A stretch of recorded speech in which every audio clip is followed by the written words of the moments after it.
Readings of Almighty God's Words. Exposing Antichrists. Item 9.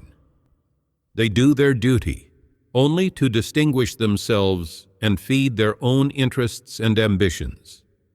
They never consider the interests of God's house, and they even sell out those interests, trading them for personal glory. Part 3. In the church, are there those who have believed in God for many years, and yet do not pursue the truth at all, and always pursue status and reputation? What are the manifestations of such people? Would you say that this type of person is someone who always puts themselves on display, who is apt to come up with original thoughts and spout high-sounding ideas? What kinds of things do they often do? Someone expresses their point of view, and to everyone else it seems right. But to show how brilliant they are, this person comes out with a different point of view, which people will feel is even more right, and which will repudiate the first person's point of view, thus showing how brilliant they are. This is called showing off. They reject other people's views, and then come out with their own unique perspective, one that even they don't feel is realistic or valid, a mere slogan. Yet they have to show people how brilliant they are, and make everyone listen to them. They always have to be different. They always have to come up with original thoughts. They are always spouting high-sounding ideas. And no matter how feasible and practicable what other people say is, they have to vote against it, and find various reasons and excuses to abnegate other people's viewpoints.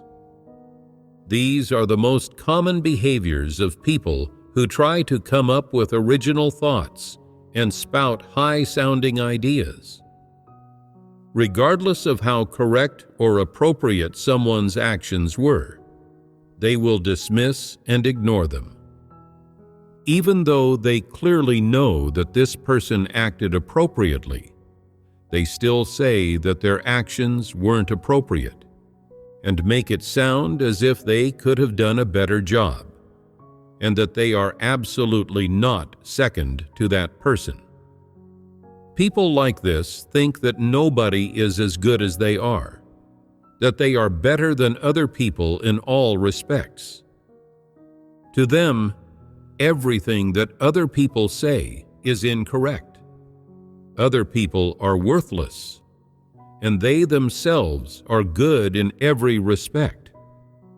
Even if they do something wrong and get pruned, they will be unwilling to submit.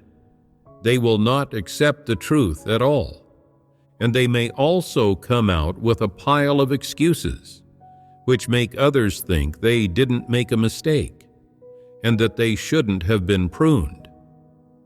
People who like coming up with original thoughts and spouting high-sounding ideas are arrogant and self-righteous in this way.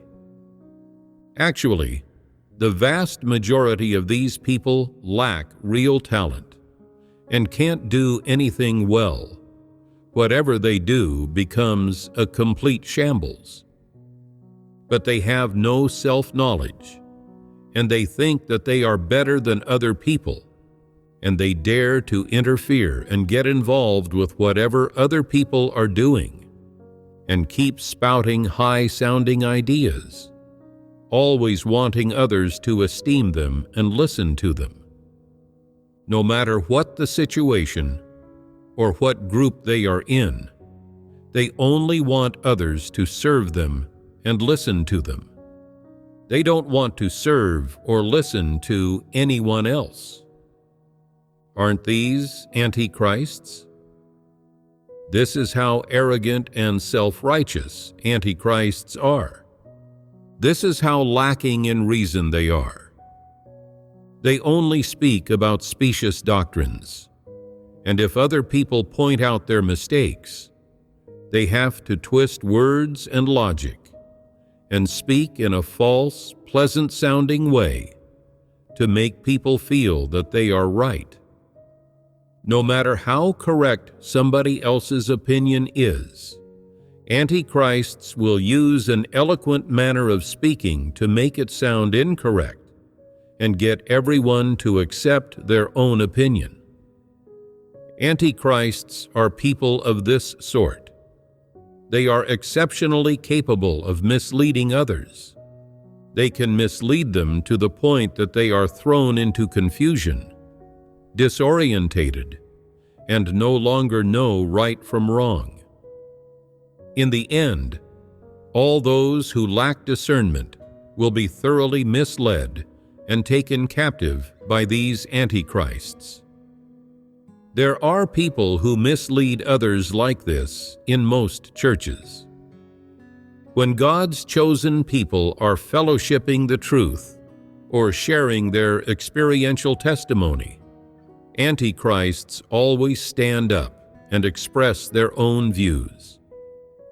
They do not open up their hearts to fellowship on their experience and knowledge in a candid way. Instead, they always point things out and make critical, irresponsible remarks about other people's experiences and knowledge to show off how smart they are and achieve their aim of getting others to esteem them. Antichrists are most skilled at speaking about words and doctrines. They can never share true experiential testimony, and they never talk about self-knowledge. Instead, they are always looking for problems in other people and making a big fuss about them. You never see antichrists accepting other people's opinions with open minds, or proactively fellowshipping on their own corrupt dispositions and laying themselves bare to others. You certainly don't see them fellowshipping on what erroneous and absurd views they harbored and how they turned them around, and you absolutely don't hear them acknowledging the mistakes they've made or their shortcomings. Regardless of how long antichrists interact with others, they always make other people feel that they don't have any corruption, that they were born saints and perfect people, and that others should worship them. People who truly possess reason aren't willing to be esteemed or worshiped by others.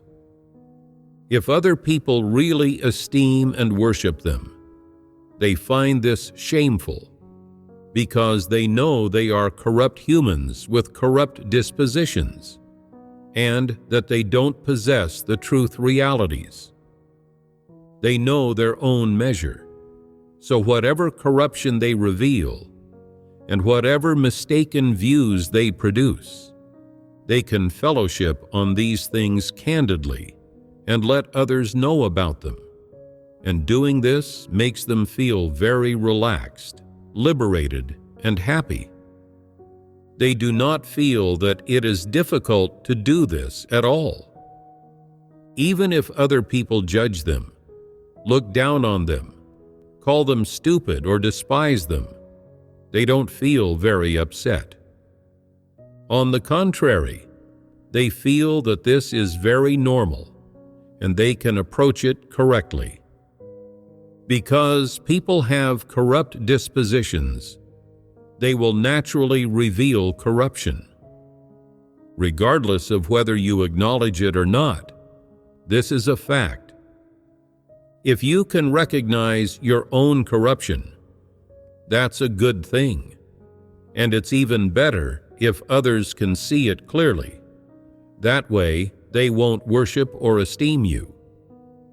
People who understand the truth and possess a bit of reason can open up their hearts and fellowship about knowing themselves. They do not find this difficult, but this is very difficult for antichrists. They view those who open up in a pure way as idiots, and view those who talk about their self-knowledge and speak honestly as foolish. Therefore, antichrists completely look down on those people. If someone can understand the truth, and everyone particularly approves of them, antichrists will see that person as a nail in their eyes and a thorn in their sides, and they will judge and condemn them. They will refute the correct practices and positive things possessed by that person, and make them sound like incorrect and distorted understanding. No matter who does something that benefits the church or the brothers and sisters, antichrists will think of ways to belittle, mock, and ridicule them. No matter how good the thing they did was, or how much it benefited people, antichrists won't think it's worth mentioning, and they'll trivialize it and minimize it, diminishing it to the point that it appears completely worthless. Whereas, if antichrists do a bit of something good, they will do their utmost to exaggerate and enlarge it, to make everyone see it, know that they did it, and that it was their meritorious service, so that the brothers and sisters regard them with special respect, bear them in mind constantly, feel very grateful toward them, and remember what's good about them. All antichrists are capable of acting in this way, as are those who possess the disposition of antichrists. In this respect, antichrists are no different from the hypocritical Pharisees. In fact, they are worse than them. These are the most common and obvious typical manifestations of antichrists. What attitude do antichrists harbor when they do things? They want to do good things in front of others, and they want to do bad things in secret. They want everyone to know about the good things they do, and to cover up all of the bad things so that no one will find out about them, to the point that not a single word of it will get out, and they feel compelled to do their utmost to hide them. This disposition of antichrists is disgusting, isn't it? What is the purpose of antichrists acting this way? It's to safeguard their reputation and status. That's right. On the surface, they seem to not be competing for status or saying anything for the sake of status. But everything they do and say is for the sake of protecting and retaining their status, and for the sake of possessing high prestige and a good name. Sometimes they even strive for status within a group without letting anyone see that they are doing so. Even if they do a recommendation for someone, that is, carrying out a few of the sorts of things they should do, they want to make the person they recommended feel very grateful to them, and make them know that they only had the opportunity to perform this duty because of their recommendation. Antichrists won't ever miss this sort of opportunity. They think, even though I recommended you, I am still your leader, so you can't surpass me. Antichrist's passion for status and reputation is quite evident. To compete for and safeguard status, they do not overlook a single glance or a single inadvertent word from anyone, much less anything that happens in any corner. Antichrists notice all these things, big or small, and the words that other people have spoken play over and over again in their minds. What is their purpose in doing this? Do they enjoy getting into arguments? No. It's that they want to find in all this a way and an opportunity to protect their own status. They do not want their status or name to suffer losses due to some momentary negligence or carelessness. For the sake of status, they have learned how to gain insight into everything. Whenever a brother or sister says anything that they feel is disrespectful or expresses an opinion that conflicts with their own, they do not let it go.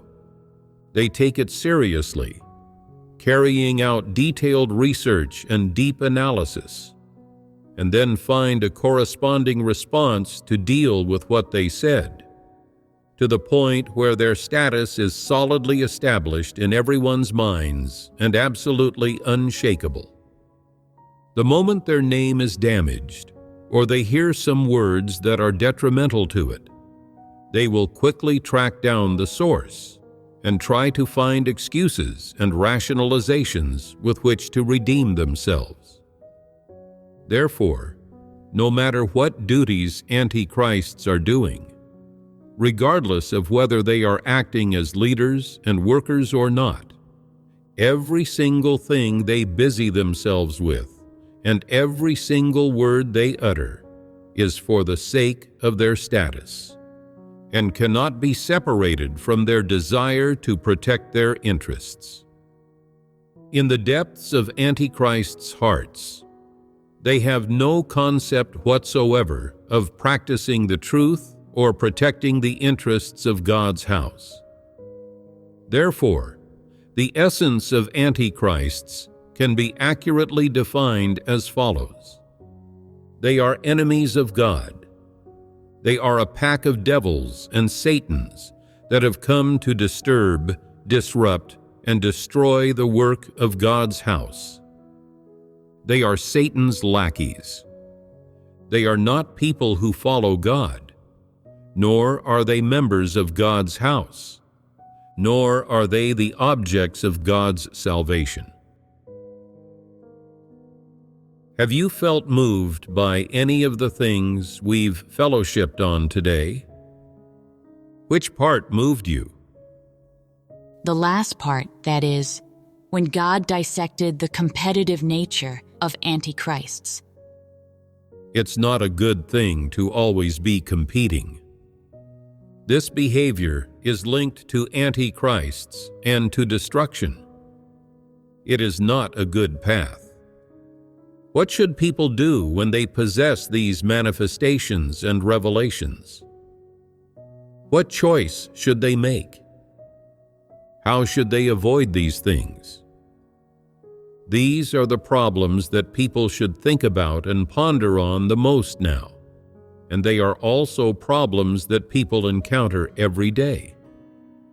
How they can refrain from competing when things happen, and how they should resolve the pain and uneasiness in their heart after they compete.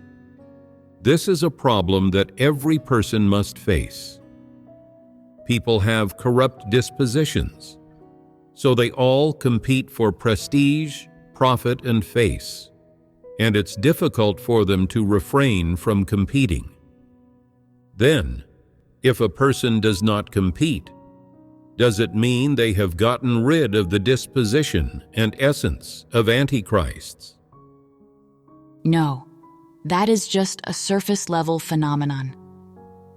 If their inner disposition is not resolved, then the problem of them walking the path of antichrists cannot be resolved.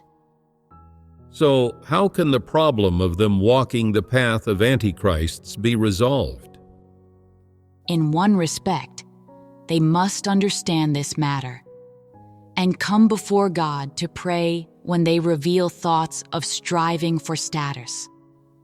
Furthermore, they must lay themselves bare to the brothers and sisters and then consciously rebel against these incorrect thoughts.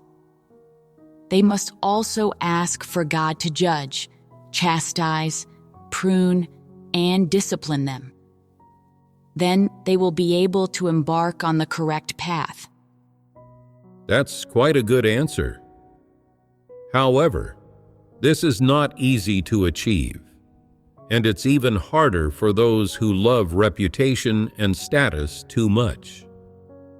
Letting go of reputation and status isn't easy. It depends on people pursuing the truth. Only by understanding the truth can one come to know oneself, see clearly the emptiness of seeking fame, gain, and status, and see clearly the truth of mankind's corruption. Only when a person truly comes to know themselves can they abandon status and reputation. It's not easy to cast off one's corrupt disposition. If you have recognized that you lack the truth, are beset with deficiencies, and reveal too much corruption, yet you put no effort into pursuing the truth, and you disguise yourself and engage in hypocrisy, leading people to believe that you can do anything, then this will put you in danger. And sooner or later, there will come a time when you will hit a roadblock and fall. You must admit that you don't have the truth and be brave enough to face reality. You have weaknesses, reveal corruption, and are beset with all manner of inadequacies. This is normal because you're a regular person. You're not superhuman or omnipotent, and you must recognize that. When other people scorn or satirize you, don't immediately react with antipathy because what they say is unpleasant, or resist it because you believe yourself to be capable and perfect. This shouldn't be your attitude towards such words. What should your attitude be? You should say to yourself, I have my faults. Everything about me is corrupt and flawed, and I'm simply an ordinary person. Their scorn and satirizing of me notwithstanding, is there any truth to it? If part of what they say is true, then I must accept it from God. If you have this attitude, it is proof that you are capable of handling status, reputation, and what other people say about you correctly. Status and reputation are not easily put aside. For those who are somewhat gifted, have some degree of caliber, or are possessed of some work experience, putting these things aside is even harder. Though they may sometimes claim to have put them aside, they cannot do so in their hearts. As soon as the situation permits and they have the opportunity, they will go on striving for fame, gain, and status as they did before, because all corrupt humans love these things. It's just that those who don't possess gifts or talents have a slightly weaker desire to pursue status. Those who possess knowledge, talent, good looks, and special capital have a particularly strong desire for reputation and status, to the extent that they are filled with this ambition and desire. This is the hardest thing for them to put aside. When they have no status, their desire is in the nascent stage. Once they acquire status, when the house of God entrusts them with some important task, and particularly if they have worked for many years and have a lot of experience and capital, the desire is no longer nascent, but has already taken root, blossomed, and is about to bear fruit. If a person has the constant desire and ambition to do great things, to become famous, to become some great figure, then as soon as they commit a great evil, and its consequences take effect, they'll be completely finished and eliminated. And so, before this leads to great calamity, they must quickly turn the situation around while there's still time. Whenever you do anything, and in whatever context, you must seek truth. Practice being someone who is honest and obedient to God, and put aside the pursuit of status and reputation. When you have the constant thought and desire to compete for status, then you must realize what bad things this kind of state will lead to if left unsolved. So waste no time in searching for the truth. Overcome your desire to compete for status while it is in the nascent stage, and replace it with practicing the truth. When you practice the truth, your desire and ambition to compete for status will be diminished, and you will not disturb the work of the church. In this way, your actions will be remembered and approved of by God. So, what am I trying to emphasize? It is this: you must rid yourself of your desires and ambitions before they flower, come to fruition, and lead to great calamity. If you don't address them while they are still in their infancy, you will miss a great opportunity. And once they have led to great calamity, it will be too late to solve them. If you lack even the will to rebel against the flesh, it will be very difficult for you to set foot upon the path of pursuing the truth. If you encounter setbacks and failure in your pursuit of fame, gain, and status, and you do not come to your senses, then this is dangerous. There is a possibility that you will be eliminated.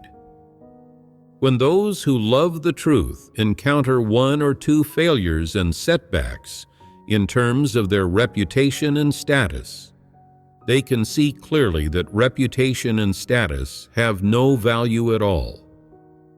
They are able to utterly forsake status and reputation and resolve that, even if they never possess status, they will still continue to pursue the truth and perform their duty properly, and share their experiential testimony, and thereby achieve the result of bearing testimony to God.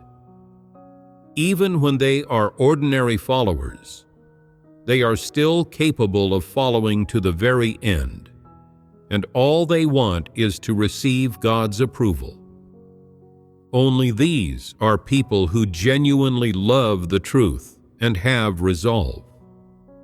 The house of God has eliminated many antichrists and evil people, and some who pursue the truth, after seeing the failure of antichrists, reflect on the path that those people took, and also reflect on and know themselves. From this, they gain an understanding of God's intention, resolve to be ordinary followers, and focus on pursuing the truth and doing their duty well. Even if God says they are service doers or lowly nobodies, it's fine by them. They will just try to be lowly people and small, insignificant followers in God's eyes, who will ultimately end up being called acceptable created beings by God. People like this are the good ones and those that God approves of. God likes people who pursue the truth, and the people He loathes the most are those who pursue fame, gain, and status. Some people really cherish status and reputation, are deeply attached to them, can't bear to give them up. They always feel that without status and reputation, there is no joy or hope in living. that there is only hope in this life when they are living for status and reputation, and even if they have a bit of renown, they will carry on fighting, never giving up. If this is the thought and view you have, if your heart is filled with such things, then you are incapable of loving and pursuing the truth. You lack the right direction and aims in your faith in God, and are incapable of pursuing the knowledge of yourself, casting off corruption and living out the image of man. You let things slide when doing your duty. You are devoid of any sense of responsibility and are satisfied only with not committing evil, not causing disturbance, not being cleared out. Could such people do their duty to an acceptable standard? And could they be saved by God? Impossible. When you act for the sake of reputation and status, you even think, as long as what I do isn't an evil deed and doesn't constitute a disturbance, then even if my motive is wrong, no one can see it or condemn me. You do not know that God scrutinizes all. If you do not accept or practice the truth and are spurned by God, it is all over for you. All who do not have God-fearing hearts think themselves smart. In fact, they do not even know when they have offended Him. Some people do not see these things clearly. They think, I only pursue reputation and status in order to do more, to take on more responsibility. It doesn't constitute a disruption or disturbance to the church's work, and it certainly doesn't damage the interests of God's house. It's not a major problem. I simply love status and protect my status, but that's not an evil act. On its surface, such a pursuit may seem not to be an act of evil, but what does it lead to in the end? Will such people gain the truth? Will they achieve salvation? Absolutely not. Therefore, pursuing reputation and status is not the right path. It runs in exactly the opposite direction of the pursuit of the truth.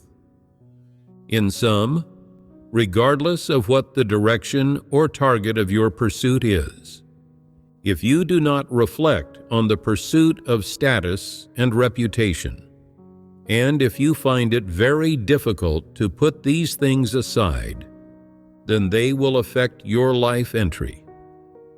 As long as status has a place in your heart, it will totally control and influence your life's direction and the goals you strive for, in which case it will be very difficult for you to enter the truth reality, to say nothing of achieving changes in your disposition.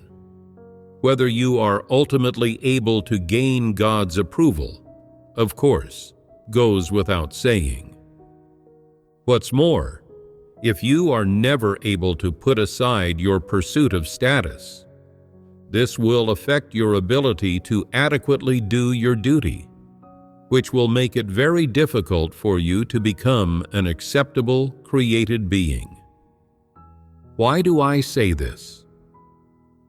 God loathes nothing more than when people pursue status, because the pursuit of status is a satanic disposition. It is a wrong path. It is born of the corruption of Satan. It is something condemned by God, and it is the very thing that God judges and purifies. God loathes nothing more than when people pursue status, and yet you still mulishly compete for status. You unfailingly cherish and protect it, always trying to take it for yourself. And in nature, Is all of this not antagonistic to God? Status is not ordained for people by God. God provides people with the truth, the way, and the life, and ultimately makes them become an acceptable created being, a small and insignificant created being, not someone who has status and prestige and is revered by thousands of people. And so, no matter what perspective it is viewed from, the pursuit of status is a dead end. No matter how reasonable your excuse for pursuing status is, this path is still the wrong one and is not approved of by God. No matter how hard you try or how great the price you pay, if you desire status, God will not give it to you. If it's not given by God, you will fail in fighting to obtain it. And if you keep fighting, there will only be one outcome. You will be revealed and eliminated, and you will meet with a dead end. You understand this, yes?